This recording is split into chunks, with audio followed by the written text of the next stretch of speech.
Hello everyone and welcome back to another React Native tutorial. और हमारी एक playlist है जो ऑनगोइंग है रिएक्ट नेटिव बिगनर्स के नाम से। और यहाँ पे कुछ बेसिक कॉन्सेप्ट्स हैं, कुछ नेटिव कंपोनेंट्स को किस तरह से यूज़ कर सकते हैं iOS के, एंड्रॉयड के, और पैकेज वगैरह में किस तरह से लाइव कर सकते हैं। तो इस वीडियो के अंदर हम बात करेंगे किस तरह से गेट API को यूज़ कर सकते हैं। But before that get in to the API part, यहाँ पे जेसन की कुछ चीज़ें जो समझना ज़रूरी हैं। अगर ऑलरेडी आपको पता है तो ये कुछ पार्ट मेरा स्किप कर सकते हैं आप। अच्छा, यहाँ पे दो APIs हैं जो मैंने गेट की API दोनों को ब्राउज़र पे हिट किया हुआ है। दोनों के अंदर आप डिफरेंस चेक करें कि ये स्टार्ट हो रहा है एज अ लिस्ट। अब लिस्ट क्या होता है? जिसके अंदर हमारे पास मल्टीपल ऑब्जेक्ट्स आते हैं। मल्टीपल ऑब्जेक्ट्स उनके जिनकी की हमारे पास सेम होती है और वो आइट्रेट हो रहे होते हैं, मल्टीपल IDs, मल्टीपल यूज़र्स। अब समझ लें एक लिस्ट आ रही है जिसके अंदर मल्टीपल यूज़र्स आ रहे हैं, ID 1 2 3 4 इस तरह से। और यहाँ पे अगर आते हैं इस साइड पे, ये स्टार्ट हो रहा है as a JSON object. JSON object के बाद आपके पास मल्टीपल चीज़ें नहीं होती, सिंगल एंटिटी, सिंगल आइटम्स होते हैं। अगर ये टाइटल है तो टाइटल एक और बार टाइटल नहीं आ सकता यहाँ पे, ठीक है ना। तो यहाँ पे आएगा टाइटल, डिस्क्रिप्शन, उसके बाद एक लिस्ट आ रही है, मूवीज़ लिस्ट। उस लिस्ट के अंदर मल्टीपल आइटम्स हैं सेम की के साथ, लेकिन डेटा सेम नहीं है, आइटम सेम है, की जो है वो सेम है हमारी। आईडी यहाँ भी, टाइटल टाइटल, रिलीज या, लेकिन दोनों के अंदर डेटा का डिफरेंस है बहुत ज़्यादा, और इसीलिए लिस्ट बनाई जाती है जब भी आपको मल्टीपल डेटा प्रोवाइड करना हो। अब हम आ जाते हैं अपने रिएक्ट नेटिव के पार्ट के ऊपर। यहाँ पे हम सबसे पहले टेक्स्ट लेंगे और उस टेक्स्ट के अंदर ऑन प्रेस का एक फंक्शन बनाते हैं, और उसके अंदर हम यहाँ पे लिख देते हैं गेट डेटा, और यहाँ पे लिख देते हैं click here to get data, ठीक है। यहाँ पे एक मैं फंक्शन बनाता हूँ कॉन्स्ट, और इसको मैं नाम वही दूंगा जो ऊपर मैंने हिट करवा दिया ऑलरेडी, और इसका मैं रखूँगा एसिंक में रखूँगा, इसलिए क्योंकि इसके अंदर हम अवेट कीवर्ड का यूज़ करेंगे। अवेट कीवर्ड बेसिकली करता है कि जब भी डेटा आने में टाइम लगता है ना, तो वो होल्ड करता है उस पर्टिकुलर टाइम तक, और फिर वो डेटा फैच करके आगे चला जाता है, फिर आगे कोड रन होता है। यहाँ पर लिखता हूँ URL, और URL को मैं सेपरेट रखता हूँ क्योंकि हम URL को दो बार चेंज करेंगे। सबसे पहले हम कौन सा हिट करने लगे हैं? सबसे पहले हम ये वाली API हिट करेंगे, पोस्ट वाली। और यहाँ पे आने के बाद हम लेंगे कॉन्स्ट, और कॉन्स्ट के अंदर हम लेंगे डेटा रिस्पॉन्स, और रिस्पॉन्स के बाद हम यहाँ पे सबसे पहले लिखेंगे अवेट, और यहाँ पे हम जो मेथड यूज़ करेंगे for the getting the data from API वो होगा फैच, और यहाँ पे हम इसको पास करेंगे URL, ठीक है। अब ये क्या कह रहा है? अवेट का keyword expression is only allowed with async keyword. Okay, यहाँ पे किया ये है कि यहाँ पे इस तरह से ये बनेगा, ठीक है। अब करना ये होगा, यहाँ पे एक और कॉन्स्ट लेंगे, और क्योंकि अभी हमारे पास जो डेटा आएगा ना रिस्पॉन्स के अंदर, इसके अंदर कंप्लीट रॉ फॉर्म का डेटा होगा जिसमें API का URL भी आ रहा होगा, और XYZ और भी चीज़ आ रही होंगी, हमें सिर्फ डेटा से मतलब है। तो हम यहाँ पे लिखेंगे डेटा, और यहाँ पे लिखेंगे अवेट।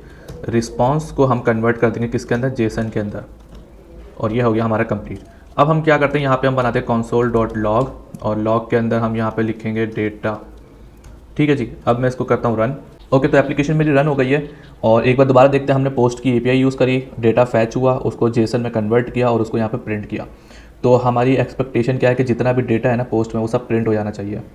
हमने क्लिक किया, ये देखें आप, सारा डेटा यहाँ पे प्रिंट हो गया, या अगर आप वहाँ से देखेंगे भी ब्राउज़र से तो यही सारा डेटा आ रहा है, ठीक है। अब इस डेटा के अंदर से मैं चाहता हूँ, एक काम मैं ये करता हूँ कि सिर्फ 0 इंडेक्स का आइटम फैच करता हूँ। मैंने यहाँ पर लिखा 0। अब मैं खोलूँगा कंसोल और यहाँ पे क्लिक करता हूँ, ये देखें। अब ये जो लॉग है ना, यहाँ से स्टार्ट होता है, ये जहाँ पे लॉग लिखा हुआ है बॉडी, देख रहे हैं, बॉडी सिर्फ ID 1 प्रिंट हुई है इसके अंदर, ID 1, क्योंकि मैंने इसको यहाँ पे बोल दिया कि सिर्फ और सिर्फ 0 डेटा का डेटा लेकर आओ, 0 इंडेक्स का। अब हम एक काम करते हैं, हम ये वाला जो URL है ना, यहाँ पे सिर्फ रिप्लेस करते हैं, ठीक है, और इसको सेव करते हैं। अब देखते हैं क्या होता है, और जब हम यहाँ पे इसको करेंगे क्लिक, तो ये आएगा अनडिफाइंड। अब क्योंकि मसला ये है कि यहाँ पे हमारे पास 0 इंडेक्स जो है वो यहाँ पर है ही नहीं। 0 इंडेक्स हमारे मूवीज़ के अंदर, मूवीज़ के नाम से एक लिस्ट चल रही है। यहाँ पे अगर आप अब गौर से देखें, अब चीज़ समझ में आई होगी, यहाँ पे कोई की नहीं थी, सिर्फ और सिर्फ लिस्ट डायरेक्ट स्टार्ट हो रही थी। और यहाँ पे ऐसा नहीं है, यहाँ पे मूवीज़ की जो है वो की है, उसके बाद लिस्ट स्टार्ट हो रही है। तो इसको हैंडल करने के लिए आपने क्या करना होगा, यहाँ पे आप लिखेंगे इस तरह से मूवीज़। अब आपने क्या करना है, इसको क्लिक करना है दोबारा से, और यहाँ पे देखें मूवी का 0 इंडेक्स वाला प्रिंट हो गया। सारी मूवीज़ प्रिंट करवानी है, 0 भी हटा दें यहाँ से, और इसको मैंने यहाँ पे किया, ठीक है। तो ये हो गया हमारा 0 इंडेक्स का डेटा यहाँ पे प्रिंट हो गया। नहीं सॉरी, यहाँ पे हमारा कंप्लीट डेटा प्रिंट हो गया। 0 इंडेक्स का ऊपर वाला था, नीचे हमारा कंप्लीट डेटा प्रिंट हो गया। अब आपको जेसन का स्ट्रक्चर समझ में आ गया होगा। अगर मूवीज़ के अंदर एक और लिस्ट होती किसी और आइटम की, तो आप वो किस तरह फैच करते हैं? मूवीज़ के अंदर जाते पहले, फिर मूवीज़ के अंदर एक और लगा के उसके अंदर जाते हैं, ठीक है।